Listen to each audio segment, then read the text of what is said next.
BMW Shorts. Like, comment, subscribe now. BMW Podcast.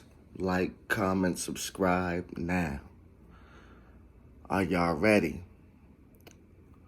I woke up this morning, right? Matter of fact, good morning to everyone.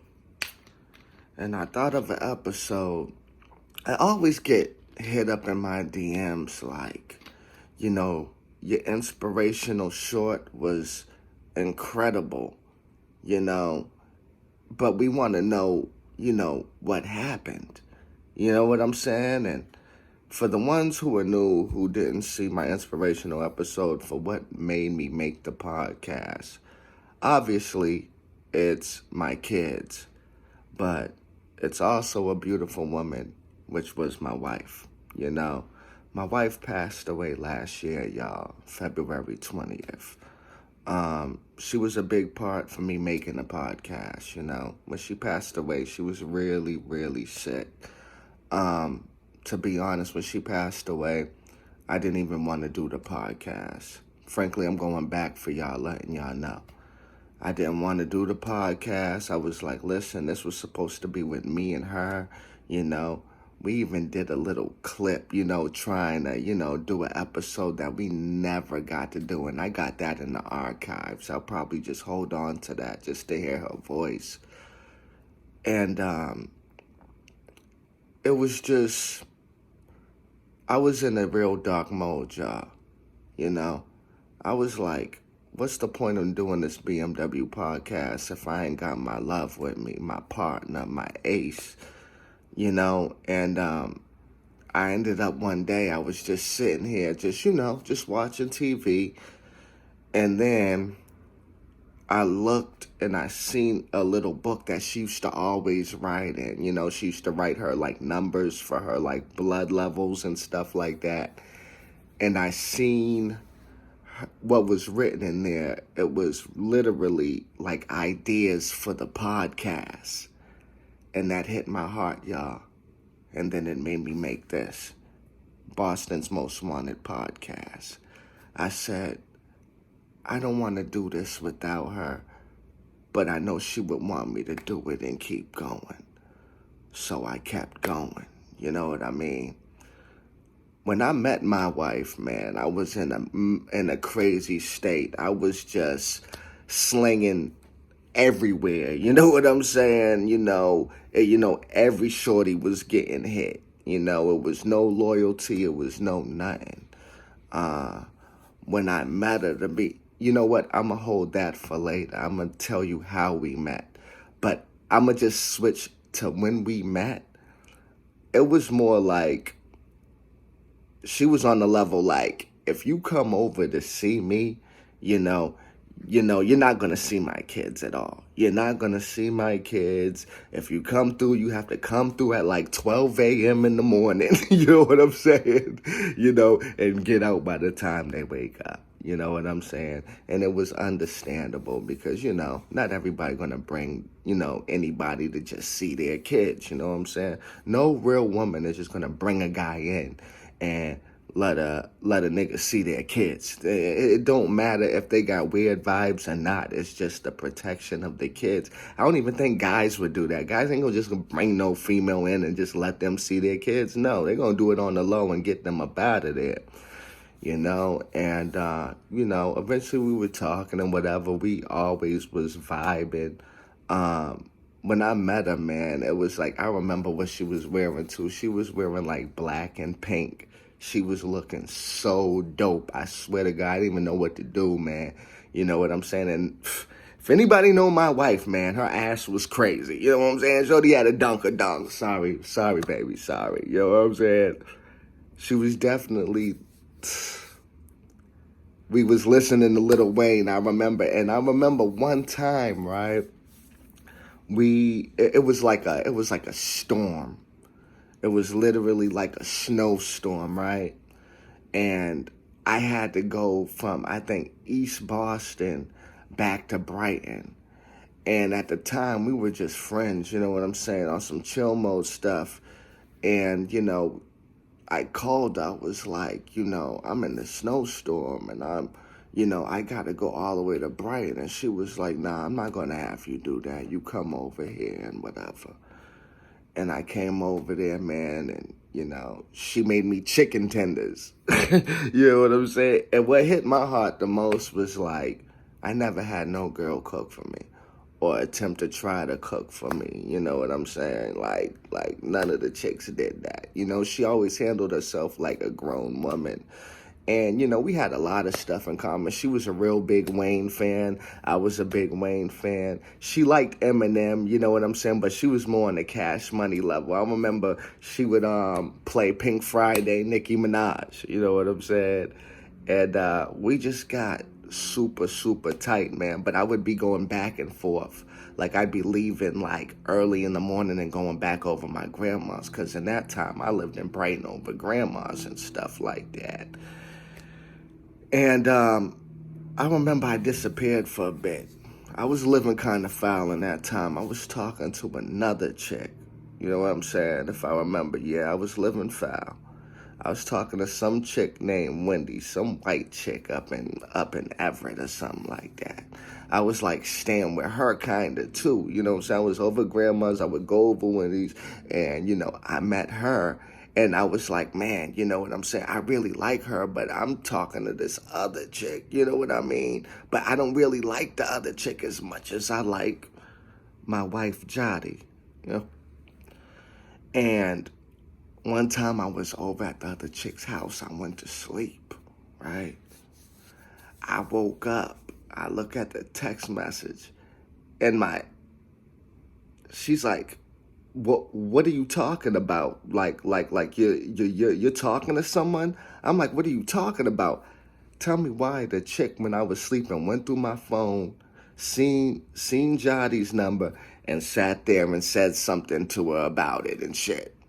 So I wake up with that. I can't find the chick in the house. I look. She comes out the bathroom and then start going off on me. Oh, yeah. Now you see what happened? Oh, did you look in the phone and see what the thing? I didn't want to wake you up with it or whatever. I'm like, oh, shit. She fucked this shit up with me and my wife, with my future wife, you know what I'm saying? Jody.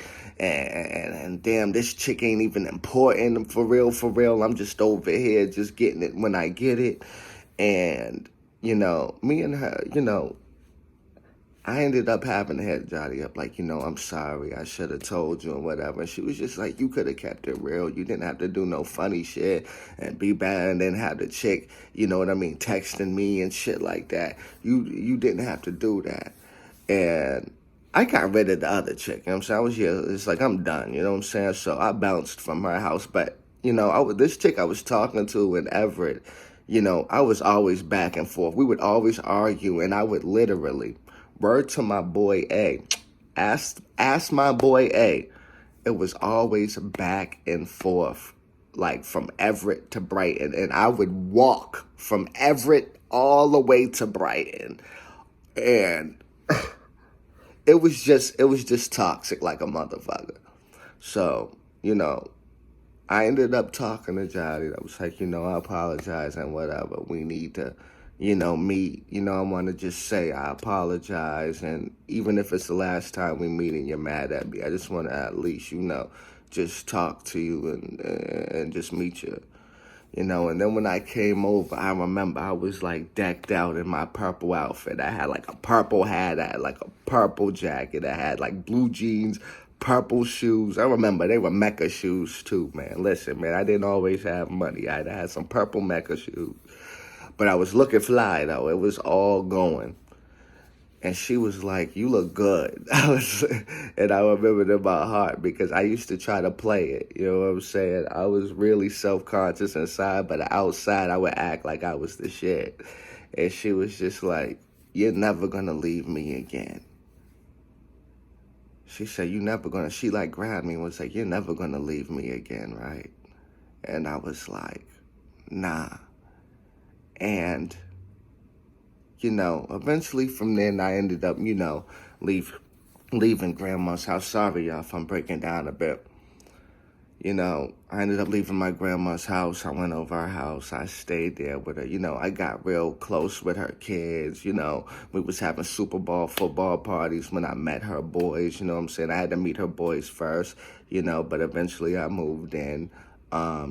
She had three boys, Alex, Anthony, and Jemiah. Right now, Alex and Anthony's, Anthony's 16, Alex is 15, Jemiah, he's 22.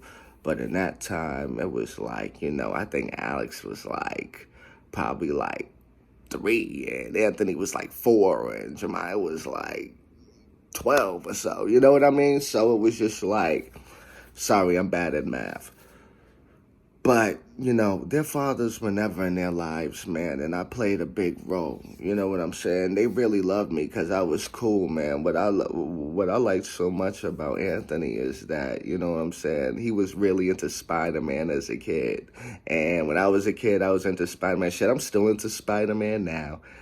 Alex, he was always different.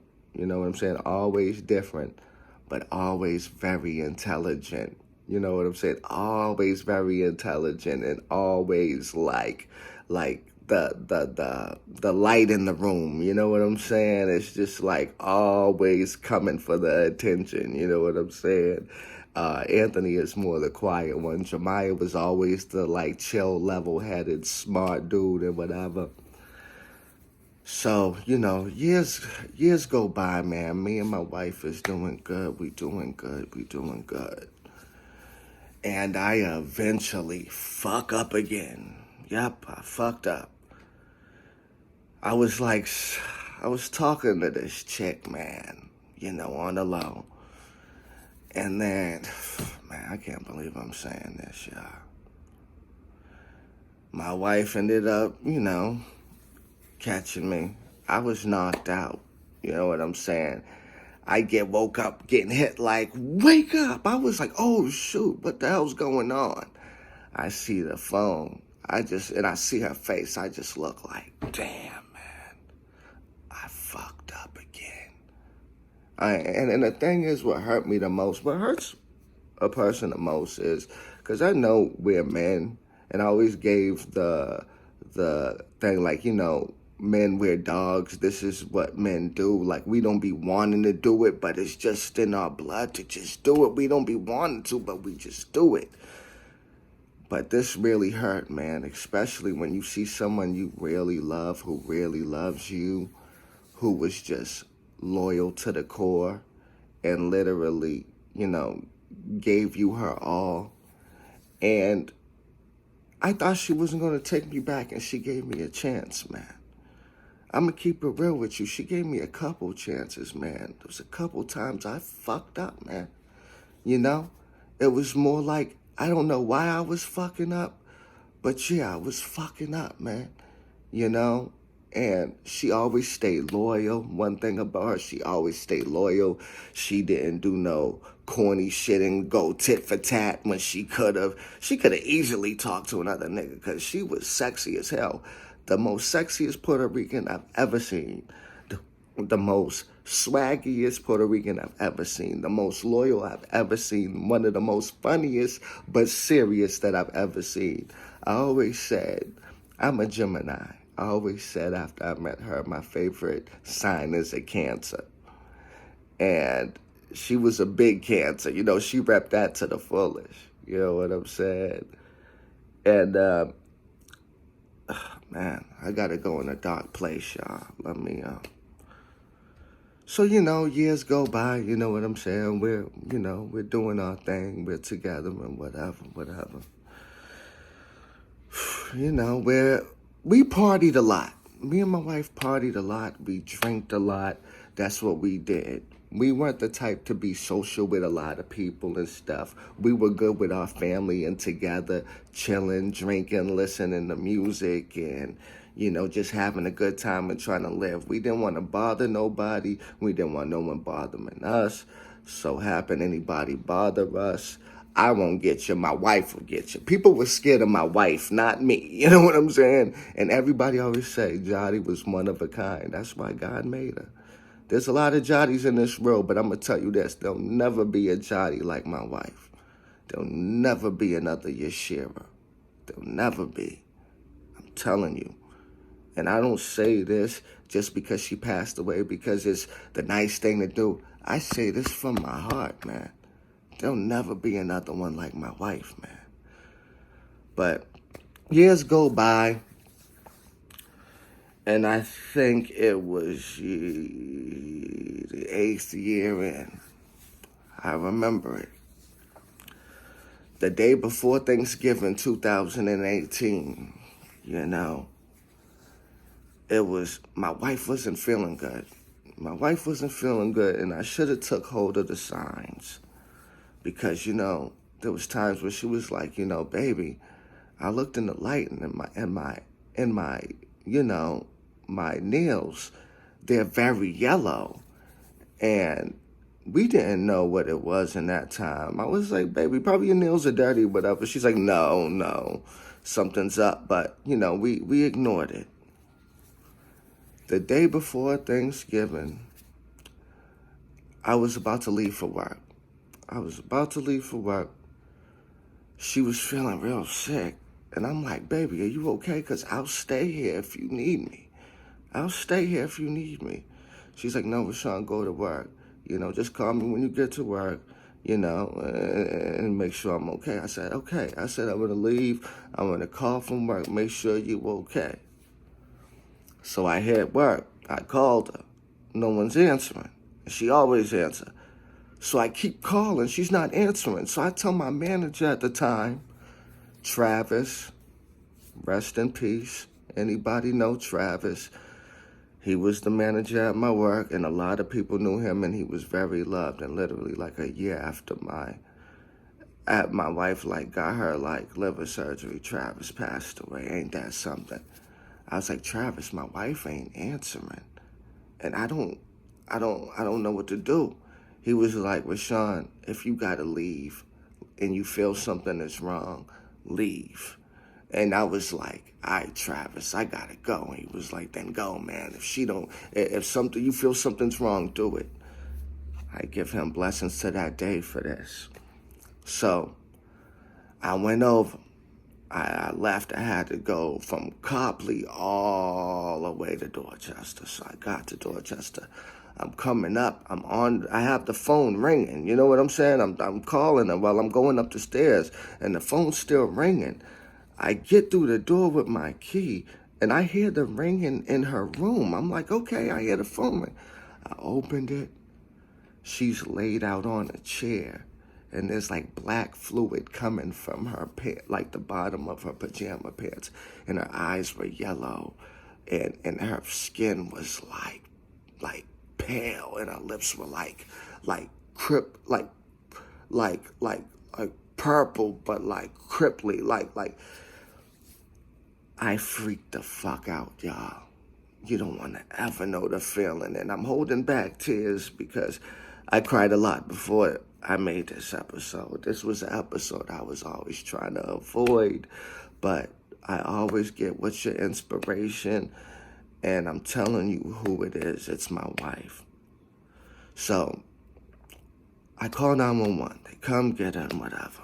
You know, I'm going to try to make things short and get through it fast. You know, they took her to the hospital. They tell me she has end-stage liver cirrhosis. And the name cirrhosis sounded familiar in my head. I'm like, cirrhosis? That sounds crazy. It was like, yeah, it's from drinking. My heart just dropped, bro. It's like a veil was lifting. Like, I couldn't believe what drinking did, bro. I can't believe what drinking did. I can't believe we were really going that hard. But we didn't see it because all we were doing was trying to live and just enjoy life, because it was hard for us, you know? It wasn't easy. We struggled with these kids, but we grinded to put food on the table and clothes on their back and make sure they had every video game system possible. So, she has end-stage liver cirrhosis. They're telling me she only got 3 months to live.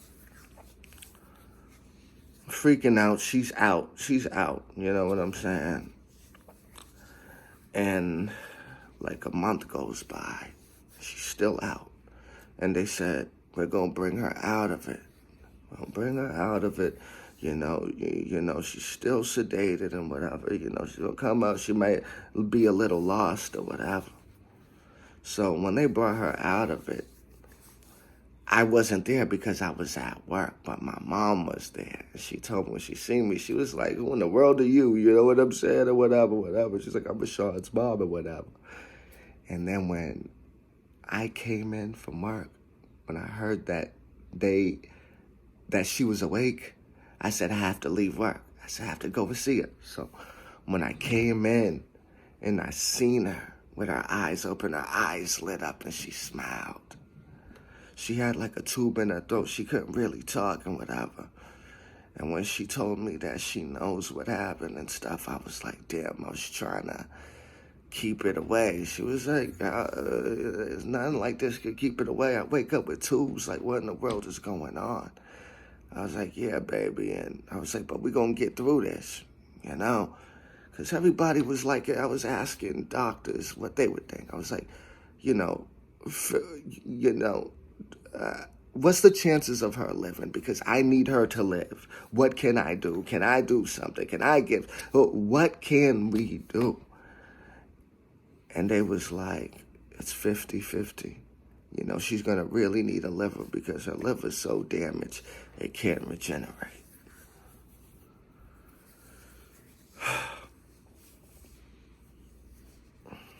February 18th, we get a call, 2019. We get a call from Beth Israel. We got a liver for you. Thank you, God, Jesus Christ. Thank you, God, and Jesus Christ. We are so happy. My wife is so scared, though. She's like, baby, this is what I want so bad, but I'm scared. I'm like, baby, get this liver so you could live longer. You could be here for the kids. You could, see more life like you deserve. She went and did it. She ended up getting a liver February 19th. It took a couple, days for her to be sedated, and then I had to go and see her. And I was the first one she seen,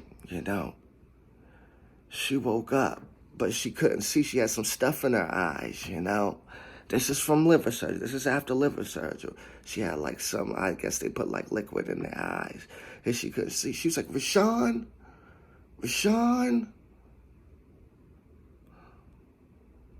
I remember that was the first name she called, and it made me like inside like jump like out of anybody. The first name she called is Rashawn. And I was always there from beginning to end. And she went through a lot, y'all. She ended up having kidney disease. She ended up needing chemo. She ended up getting blood tests, blood transfusions, back and forth from the hospital. Literally come home, stay home, stay for a bit, and then have to go right back. We would do a lot of talking on Zoom. She went through a lot, y'all. But I ain't gonna lie, I was selfish, man. I don't want to say I'm selfish because it was all out of love, because I just wanted her to stay. But every day I would pray like, God and Jesus, I just want you to answer this prayer for me. Just let her live, and I will never ask for a thing again. But you gotta understand, God and Jesus already did me a favor with the liver, man. It's like, how much do you want us to do? And she's going through enough suffering, man.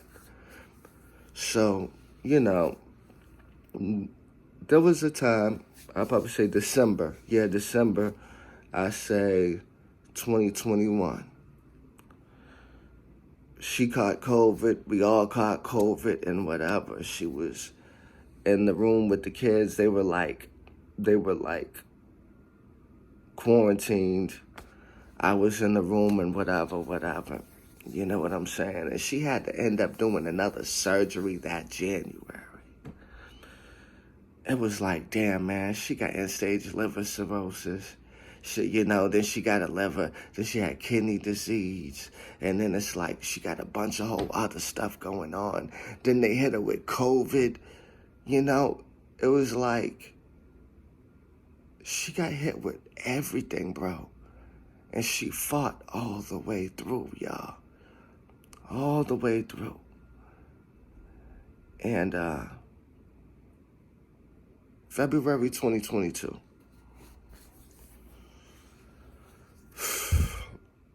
February 20th. I was with my wife. No, you know what? Not February 20th. February 17th. Sorry, y'all. I gotta go all the way back through this. My wife wasn't feeling too good, It got to the point where I had to call the hospital. I was like, my wife's not doing good. She's been in the bed all day and whatever.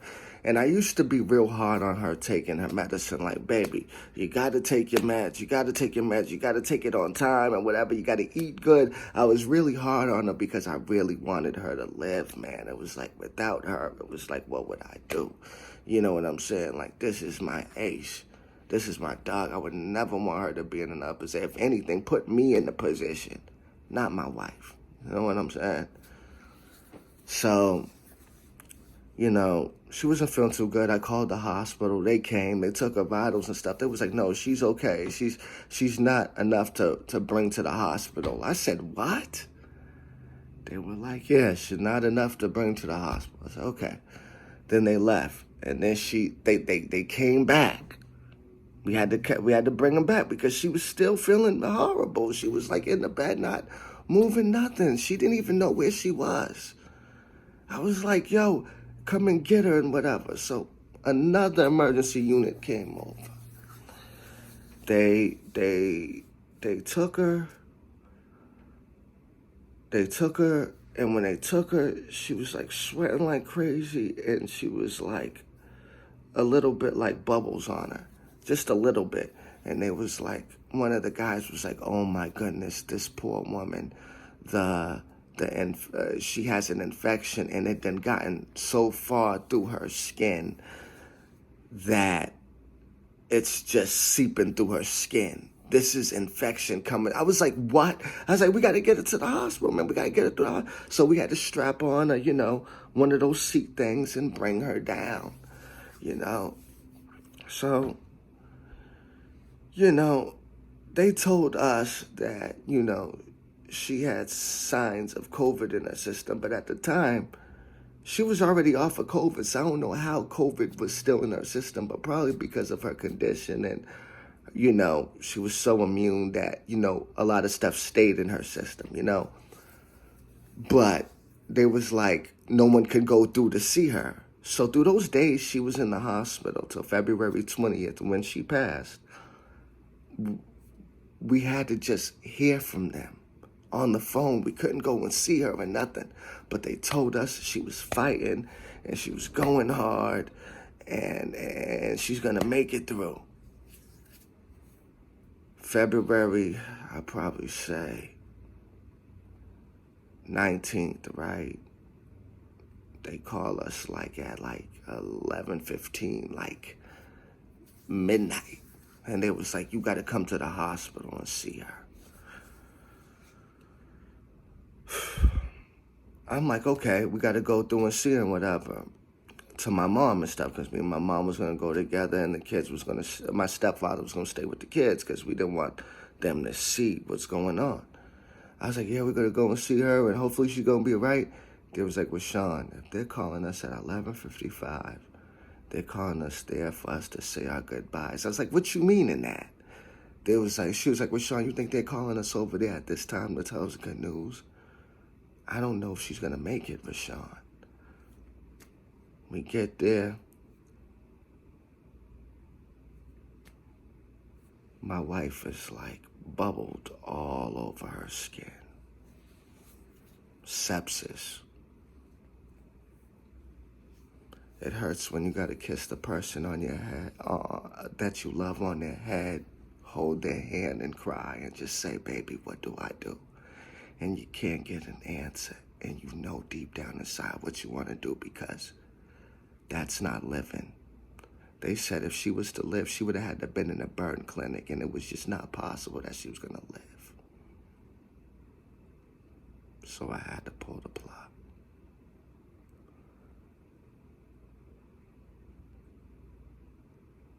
But we couldn't watch. We couldn't watch her go out. So I kissed her head. They had us in all like masks and stuff because, I guess she still had COVID. So they had us in masks and aprons, big gloves. And I'm sitting here looking at this woman I was with for 11 and a half years, man. I tell her, baby,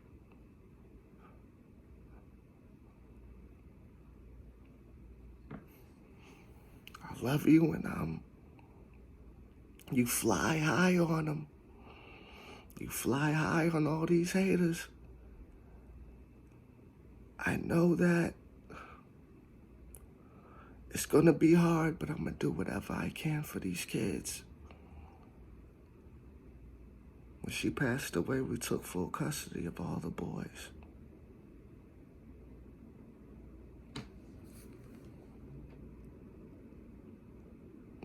Boston's Most Wanted podcast. Ray's and Yari Studios. Yashira, my love, my heart, my ace, my wife, my everything. I got your back until the end. It makes me remember when, it's weird, because I remember a battler said, "You my brother, I can't watch you die." So I turned my head. I felt that way with my wife. I couldn't watch her die. I couldn't stay there and watch. And I know she wouldn't have wanted me to. So me and my mom left. We gave our goodbyes, kissed her, and gave our goodbyes. We get home. We get a call at 8 that says she passed away.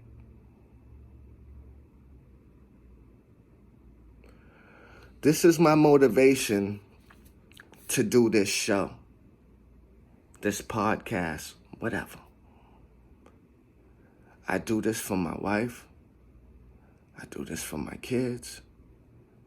And I do this for y'all. Like, comment, subscribe. I'm out. Oh, and I forgot something.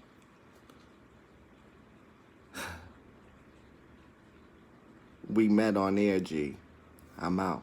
Oh,